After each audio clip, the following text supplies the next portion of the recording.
সবচেয়ে বড় ব্যবসা চলতো যে মাজারগুলিতে, দুই তিনটার নাম বললো, তার মধ্যে একটার নাম বললো আটরশি দরবার। বললো ভেঙে ফেলেছে। কি বলছে? ভেঙে ফেলেছে।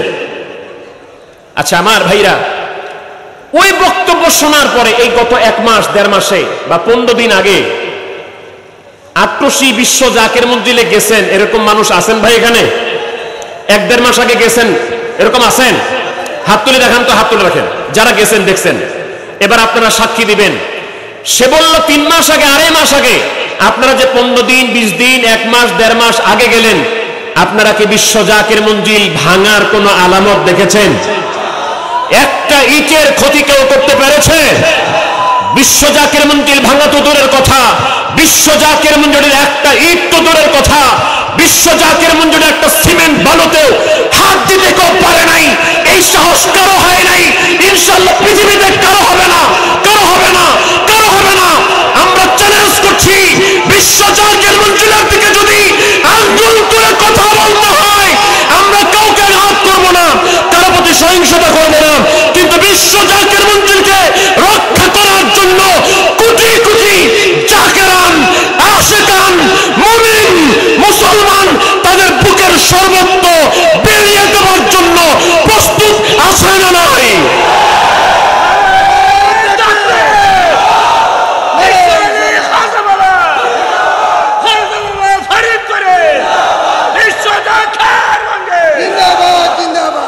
আমার ভাইয়া স্পষ্ট আকারে জানিয়ে দিতে চাই, আমরা সহিংসতায় বিশ্বাসী নই, আমরা কারো প্রতি আঘাত করব না, কিন্তু বিশ্ব জাকের মঞ্জিলের দিকে যদি বাঁকা আঙ্গুলে তাকাতে হয়, আমরা ঘোষণা দিচ্ছি লাঠি সোটা নেব না। কারবালার ময়দানে গিয়ে কারবালার একটা তৈরি হবে বাংলাদেশে। শুধু বিশ্ব জাকের মঞ্জিল না, শুধু বিশ্ব জাকের মঞ্জিল না, এই সিলেট সহ সারা বাংলাদেশে যত আল্লাহর ওলির দরবার আছে, আল্লাহর ওলিদের আস্থান আছে, মাজার আছে, আমরা ঘোষণা দিচ্ছি স্পষ্ট করে, আমরা সুন্নি মুসলমান, তরিকতপন্থী মুসলমান, যাদের মাধ্যমে ইসলাম পেয়েছি, যাদের মাধ্যমে তরিকা পেয়েছি, যাদের মাধ্যমে কোরআন পেয়েছি, যাদের মাধ্যমে হাদিস পেয়েছি, এই বাংলার জমিনে যাদের মাধ্যমে আল্লাহর হাবিবকে পেয়েছি, ওই আল্লাহর ওলিদের মাজার শরীফের দিকে আর একটা বাঁকা আঙ্গুলে দেখাতে দেওয়া হবে না।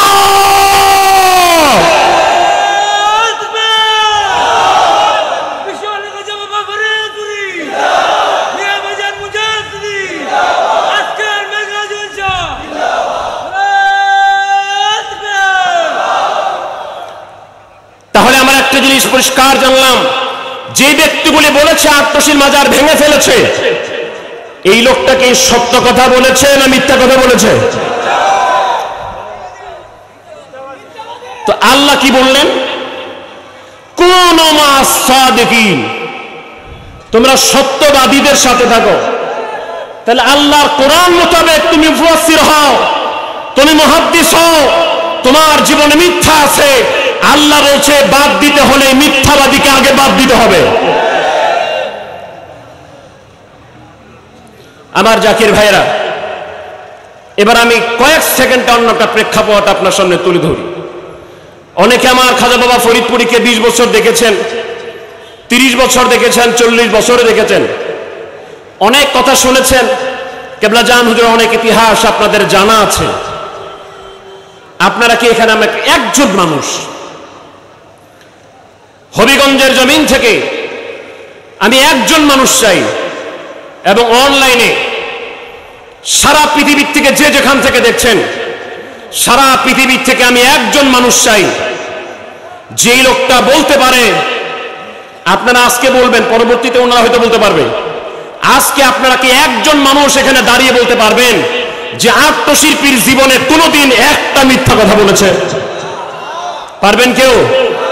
কেউ পারবেন? আল্লাহ পাক বললেন ওয়াকুনু মা'আস সাদিকিন,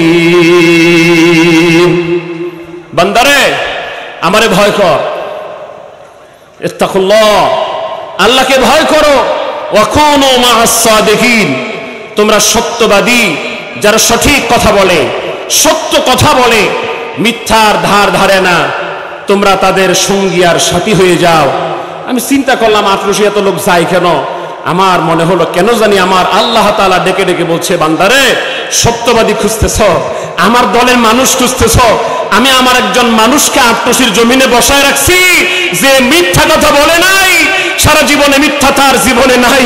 তোমরা যদি আমি আল্লাহকে পেতে চাও, আমার হাবিবের ভালোবাসা অর্জন করতে চাও, সিলেটবাসী, হবিগঞ্জবাসী, রংপুরবাসী, চিটাগাংবাসী, সাতক্ষীরাবাসী, বরিশালবাসী, সারা পৃথিবী শুধু নয়, not only Bangladesh but also all over the world, পৃথিবীর যে জায়গায় মুসলমান আছে আমার পীরের মূল সন্তান ওই জায়গায় আছে।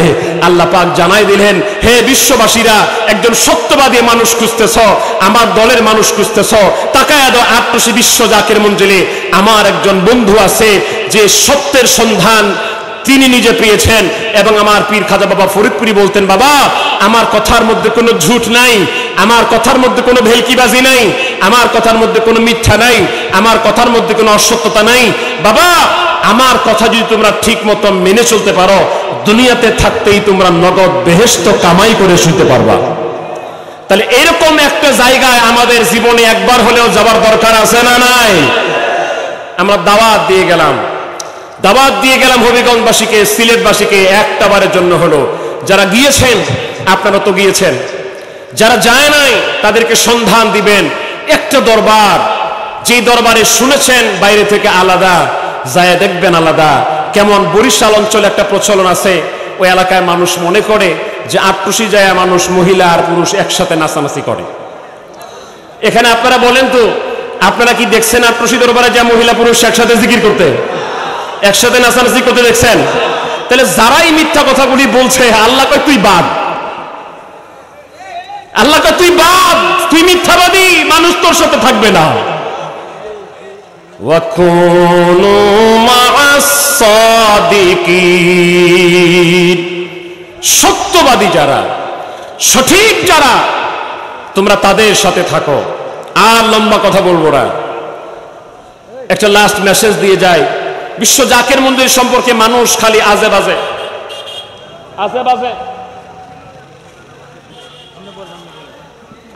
এটা ওটা শোনে, এটা ওটা চিন্তা করে, একটু একটু একটু একটু খুঁজে।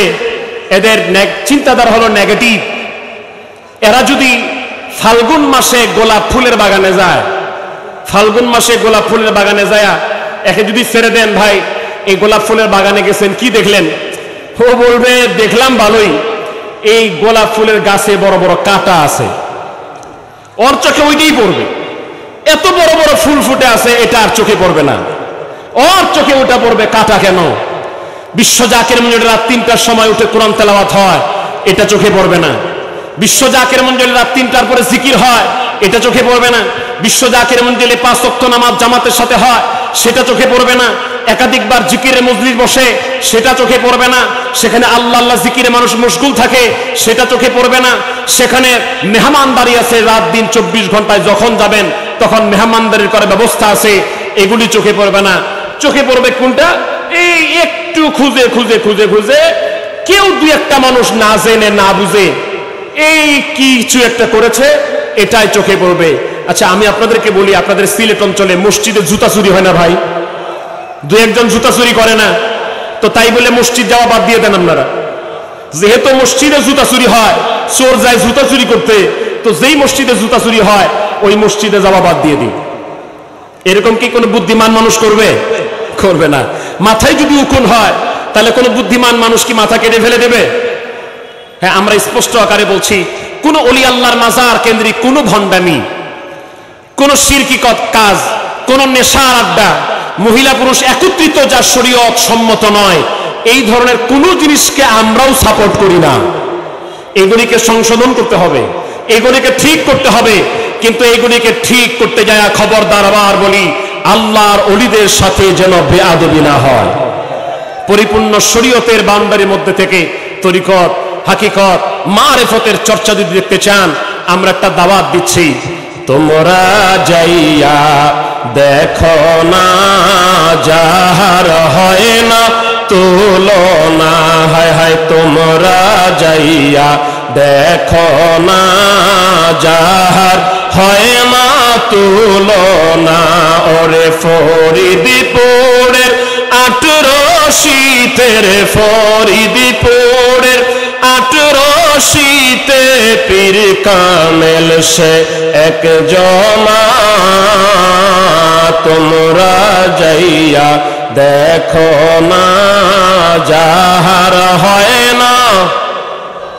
আমরা একটা সিদ্ধান্ত নিতে চাচ্ছি, একটা সিদ্ধান্তে পৌঁছাতে চাচ্ছি। আসলে আমরা এই এত কাজ করি, এত কিছু করছি, দুনিয়ায় বহু ধরনের কথা শুনি, বহু মানুষের সাথে মিশি। আসলে আমার কার পিছনে যাওয়া উচিত, এটা আমাদের সিদ্ধান্ত নেওয়ার দরকার আছে না নাই? কার সাথে থাকবো, কার পিছনে ঘুরবো, কার সাথে চলবো, এটা কি আমরা বেশি বুঝি না আল্লাহ বেশি জানেন? সকলে বলেন, কে বেশি জানেন? আল্লাহ। তাহলে আমরা আল্লাহকে জিজ্ঞেস করব, মনিব হে আমার আল্লাহ, আপনার কাছে জানতে চাই আমরা কার পিছনে দৌড়াবো, কার পিছনে ছুটবো, কি করব বলে দাও। এই কথা বলার আগে আমি যে জিনিসটাকে ওটা বুঝার জন্য আনছি, একটু চিন্তা করে আমার কথাটার জবাব দিবেন। এইখানে মাহফিল, এই জান্নাতের বাগান, pandal, stage, mic, lighting, gate, এগুলি কি আসলে এই জায়গাতে এমনি তৈরি ছিল নাকি কেউ তৈরি করেছেন? কেউ তৈরি করেছেন না? আচ্ছা, আরেকটু ভালো করে বলি, বিশ্ব জাকের মঞ্জিল ৮৮ দরবার শরীফে বিশাল মসজিদ আছে, গোটাটায় পাথর দ্বারা। সেখানে বিশাল আলিয়া কামিল মাদ্রাসা আছে, 2টা বিভাগ পড়ানো হয়, হাদিস এবং তাফসীর। আচ্ছা, যেদিন এই ৮৮ জমিনে খাজা বাবা ফরিদপুরি যান নাই, তার আগে কি মাদ্রাসা ছিল ওখানে? ওখানে কি বিশাল মসজিদ তৈরি হওয়া ছিল? আপনাদের বাংলাদেশের এই হবিগঞ্জে, সিলেটে, এই এলাকায় আপনার বাড়ির পাশের যে মসজিদটা, আপনি একটু চিন্তা করেন তো, যে আপনার এলাকায় যখন কোনো মুসলমান ছিল না, তখন কি মসজিদটা ছিল? এরকম কি হয়েছে নাকি যে এখানে কোনো মুসলমান নাই, অটোমেটিকলি এখানে হাজার হাজার মসজিদ তৈরি আছে? এখানে আমাদের সিলেট আলিয়া তৈরি আছে, ঢাকা আলিয়া তৈরি ছিল, যতগুলি মাদ্রাসা আছে এগুলি আগের থেকে তৈরি হয়েছিল যখন কোনো মুসলমান ছিল না। এরকম কি হয়েছে কখনো? হয়নি। তাহলে এগুলি হলো কিভাবে? এগুলি আসলো কোথা থেকে? এগুলি তৈরি করা ছিল না, এগুলি প্রিপেয়ার ছিল না, প্রস্তুত ছিল না। এক সময় এদেশে মুসলমানই তো ছিল না। সেই ইয়েমেন থেকে, ইরাক থেকে, বাগদাদ থেকে, দূর দূরান্ত থেকে হেঁটে হেঁটে, বন থেকে বনান্তর, মাঠ থেকে মাচান্তর, খেয়ে না খেয়ে আল্লাহর ওলিরা এদেশে এসেছেন। দেখেন, মসজিদ নাই, মাদ্রাসা নাই, মক্তব নাই, ফুরকানিয়া মাদ্রাসা নাই, নুরানি মাদ্রাসা নাই, ওয়াজ মাহফিল নাই, তাফসীর নাই। কারণ কি? মুসলমানই তো নাই। তখন তারা আস্তে আস্তে একটা জায়গায় থাকলেন, থাকতে থাকতে তার আচার ব্যবহার, তার চাল চলন, তার উঠন বসন, এই মানুষগুলি চিন্তা করলো কেন জানি আলাদা মনে হয়। মানুষগুলি তার কাছে ভিড়া শুরু করলো। তিনি তখন এই সুযোগে মানুষের সাথে সুন্দর ব্যবহার, সুন্দর আচরণ এগুলি উপহার দিলেন এবং তাদেরকে আল্লাহ প্রদত্ত ক্ষমতাগুলি তাদেরকে প্রদর্শন করলেন, দেখালেন। মানুষগুলি চিন্তা করে, হারে আমরা যা পারি না উনি তো তা পারে। অতএব যেই লোকটি এগুলি পারে তার নিশ্চয়ই আলাদা কিছু ক্ষমতা আছে। এবার আমাদের অনেক বক্তারা এখানে অনেক চমৎকার কথা বলেছেন। এ দ্বারা একটা বিষয় আমরা উপলব্ধি করতে পারি, আল্লাহ পাক তার বন্ধুদেরকে, তার সিলেক্টেড পছন্দনীয় বান্দাদেরকে এমন কিছু পাওয়ার দান করেন যেগুলি দ্বারা মানুষ আশ্চর্য হয়, বিস্মিত হয়, ওয়ান্ডার হয়ে ওয়াও বলে, সুবহানাল্লাহ বলে। এবার চিন্তা করেন তো, এই শক্তিটা কি এই দেহের শক্তি না রুহের শক্তি? এই পয়েন্টটা ভালো করে বুঝেন। কিছু মানুষ বলে পীরেরা তো মরে গেছে, ওলি আল্লাহরা মরে গেছে, তার কাছে যায় কোনো লাভ আছে? সে কি এখন কিছু দিতে পারে? তাদের কথা এটা বোঝা যায় তাহলে শরীয়তে থাকলে, জীবিত থাকলে, হায়াতে জিন্দেগিতে থাকলে দিতে পারত। আচ্ছা বলেন, একজন ওলি আল্লাহ, সাধারণত বেশিরভাগ ওলি আল্লাহদের শরীর অনেক সুঠাম হয় না, না খাইতে না ঘুমাইতে, কম কথা বলতে বলতে, রিয়াজত করতে করতে তাদের শরীর শুকিয়ে যায়। তাহলে এই যে আল্লাহর ওলিদের ক্ষমতা, এইটা কি এই শরীরের ক্ষমতা না রুহের ক্ষমতা? তাহলে এই শরীরের ক্ষমতা যদি না হয়ে রুহের ক্ষমতা হয়, মানুষ যদি দুনিয়া থেকে বিদায় হয়ে কবরে চলে যায়, তখন কি রুহের ক্ষমতা নষ্ট হয়ে যায়? রুহের ক্ষমতা নষ্ট হয় না, শরীরটা মাটির নিচে দাফন হয়ে যায়। রুহের পাওয়ার যেমন ছিল, মুহাক্কিক উলামা ইকরাম বলছেন, একজন আল্লাহর ওলি পৃথিবীর জমিনে বেঁচে থাকতে তার যত রুহের পাওয়ার ছিল, রুহানি ক্ষমতা ছিল, একজন আল্লাহর ওলি যখন পর্দা নেন, শরীয়তে পর্দার অন্তরে চলে যান, কমপক্ষে একজন আল্লাহর ওলির ক্ষমতা আল্লাহ পাক 70 গুণ বেশি বাড়িয়ে দেন। তাহলে এই আল্লাহর ওলিদের ক্ষমতা দেখে তাদের কাছে মানুষ মুসলমান হলো। সে বলল, বাবা আমার সাথে ঘুরলে তো একটা কলেমা পড়তে হবে। বলল কি? বলল আমার সাথে ঘুরলে পড়তে হবে লা ইলাহা ইল্লাল্লাহু মুহাম্মাদুর রাসূলুল্লাহ সাল্লাল্লাহু আলাইহি সাল্লাম। এই কলেমার অর্থ আমরা একটু শুধু একটা বাক্য করব। এই কলেমার দ্বারা বোঝা যায় আমাদের আল্লাহ কয়জন। সকলে বলেন না, আমাদের এলাহা কয়জন? সিলেটবাসীর এলাহা একজন, আটরশিওয়ালাদের একজনই। তাহলে আমাদের আল্লাহ কয়জন? একজন। যখন ঈমানের শিক্ষা দিলেন, তখন বললেন, বাবা নামাজ তো পড়তে হবে। নামাজ পড়তে হলে কি হয়? আমার পিছনে দাঁড়াও, আমি যেভাবে যেভাবে করি তোমরা সেভাবে সেভাবে করো। করলেন, মানুষ বাড়তে লাগলো। প্রথম নামাজ পড়লো কোথায়? তিনি যেখানে থাকতেন, ওইটাকে বলা হয় খানকা। খানকায় যখন মানুষ বাড়তে লাগলো, তখন বলল, বাবা আর খানকায় তো নামাজ হচ্ছে না, জায়গা সংকুলান হচ্ছে না, আসো একটা মসজিদ বানাই। কি বানাই? মসজিদ বানাই। তাহলে বলেন, এই মসজিদ ছিল আগে না আল্লাহর ওলিরা আসছে আগে? ওলি আসলেন, তারপর বললেন মসজিদ বানাই। আচ্ছা, মানুষ বাড়লো, বললো এখন ইসলাম শিক্ষা দিতে হবে, আপনার সন্তানকে ইসলাম শিক্ষা দিতে হবে। কি করি? একটা মক্তব বানাই, এখানে আলিফ বা তাসা পড়া শিক্ষা দেওয়া হবে। আগে তো আলিফ বে তে সে পড়া হতো। মক্তব বানালো, এটাকে ইবতিদায়ী মাদ্রাসা আস্তে আস্তে হলো, তারপর আস্তে আস্তে দাখিল হলো, আলিম হলো, ফাজিল হলো, কামিল হলো। তো এদেশে কি একবারে কামিল মাদ্রাসা ছিল? ছিল না, আগে মক্তব ছিল। মক্তব বানালো কে? আল্লাহর ওলিরা।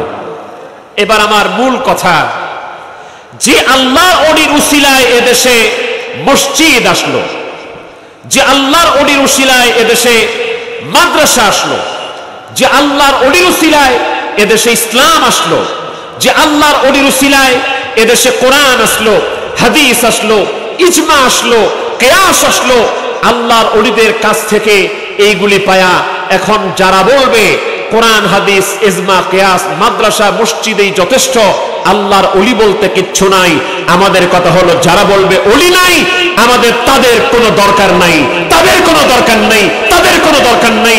যেদিন তোমার দেশে মাদ্রাসা ছিল না, যেদিন তোমার দেশে মসজিদ ছিল না, যেদিন তোমার দেশে মক্তব ছিল না, এই মসজিদ বানিয়েছে আল্লাহর ওলিরা, মাদ্রাসা বানিয়েছে আল্লাহর ওলিরা, মক্তব বানিয়েছে আল্লাহর ওলিরা।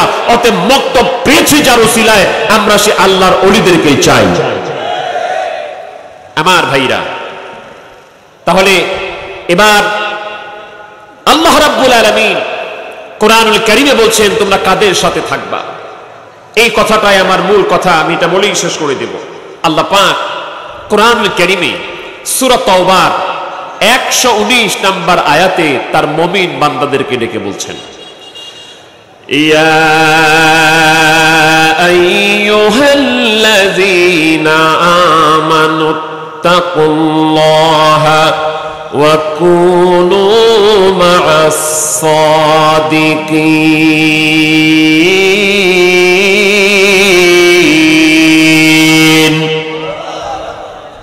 আল্লাহ বলছেন, হে ঈমানদারেরা, হে মুমিনেরা শোনো, আল্লাহকে ভয় করো, আর ওয়াকুনু মা'আস সাদিকিন, তোমরা সাদিকিনদের সাথে হও, সত্যবাদীদের সাথে হও।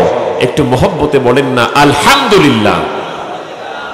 আমি যে হাফিজে কোরআন না, কিন্তু গোটা কোরআন এই বিষয়ে আমি রিসার্চ করেছি, এজন্য আমি চ্যালেঞ্জ করে বলতে পারি গোটা কোরআনের কথা আল্লাহ এটা বলেন নাই কুনু মা'আল মুফাসসিরিন, মুফাসসিরদের সাথে হও। গোটা কোরআনে আল্লাহ কোথাও বলেন নাই কুনু মা'আল মুহাদ্দিসিন, মুহাদ্দিসদের সাথে হও। আল্লাহ গোটা কোরআনে কোথাও বলেন নাই কুনু মা'আল ফুকাহা, ফকিহদের সাথে হও। কোথাও আল্লাহ তাআলা এটা বলেন নাই কুনু মা'আল হাফিজিন, হাফিজে কোরআনদের সাথে থাকো। আল্লাহ বলেছেন সত্যবাদী সাদিকিনদের সাথে থাকো। একটু মহব্বতে বলেন আলহামদুলিল্লাহ। আল্লাহ কেন এই কথাটা বললেন? কেন এই কথা বললেন? কারণ এই দেশে মুফাসসির নামেও অনেক দুই নম্বরে কথা বলনেওয়ালা মানুষ আছে। আপনাদের মনে হয় কথাটা পছন্দ হয় নাই? আছে না নাই? অনেক মুফতি নামেও দুই নাম্বার কথা বলনেওয়ালা মানুষ আছে। অনেক হাদিস জাননেওয়ালা, মুহাদ্দিস দাবি করনেওয়ালা মানুষও দুই নাম্বার আছে। কেমনে? আজকে এক ফতোয়া দেয়, কয় এটা আমার ভুল হয়েছে, মাপ চায়, আরেকটা কয়। এক জায়গায় একটা তাফসীর করে ভুল করে কয় না এটা আমার ভুল ছিল, ভুল ব্যাখ্যা ছিল, এটা পাল্টায় আরেকটা কয়। আমি একটা উদাহরণ দিচ্ছি, তার নামও নিব না, তাকে হাইলাইটও করব না, তার নামও নিব না, যুবকরা এমনি বুঝবেন। বাংলাদেশের প্রেক্ষাপট যখন চেঞ্জ হলো, বাংলাদেশের অবস্থা যখন কিছুদিন আগে চেঞ্জ হলো, এটা বলতে যে আমরা স্পষ্ট আকারে বলছি আজকের এই প্রোগ্রামটি নন পলিটিক্যাল, অরাজনৈতিক, বিশ্ব জাকির মঞ্জিলের কর্মী গ্রুপের প্রোগ্রামের সাথে, বিশ্ব জাকির মঞ্জিলের বর্তমান কর্মকাণ্ডের সাথে কোনো ধরনের রাজনৈতিক সম্পৃক্ততা নাই। আজকে কি কোন রাজনৈতিক প্রোগ্রাম হচ্ছে? এখানে দলের প্রোগ্রাম হচ্ছে? পলিটিক্যাল প্রোগ্রাম হচ্ছে? স্পষ্ট করে জেনে নেন, বিশ্ব জাকির মঞ্জিল এট প্রেজেন্ট, বর্তমানে কোনো রাজনীতি করে না, কোন রাজনৈতিক দলের সাথে সাপোর্ট নাই, কোন রাজনৈতিক দলের এজেন্ডা বাস্তবায়ন করে না। ইভেন আমি পরিষ্কার করার জন্য বলছি, অনেকেই মনে করছেন জাকের মঞ্জিল মানেই জাকের পার্টি। এই কথাটাকে স্পষ্ট করে নেন, ভালো করে শুনে নেন। জাকের মঞ্জিলের সাথে বিশ্ব জাকের মঞ্জিল মানেই জাকের পার্টি, জাকের পার্টি মানেই বিশ্ব জাকের মঞ্জিল, এই কথাটা সঠিক নয়। বিশ্ব জাকের মঞ্জিল এটা নন পলিটিক্যাল, অরাজনৈতিক। জাকের মঞ্জিল নামেই মানেই বুঝে নিবে যে জাকের পার্টি, এই কথাটা এটা আমাদেরকে সংশোধন করতে হবে। তো আজকে রাজনৈতিক সংগঠন, অরাজনৈতিক প্রোগ্রাম, আল্লাহ রাসূলকে পাওয়ার একটা প্রোগ্রাম,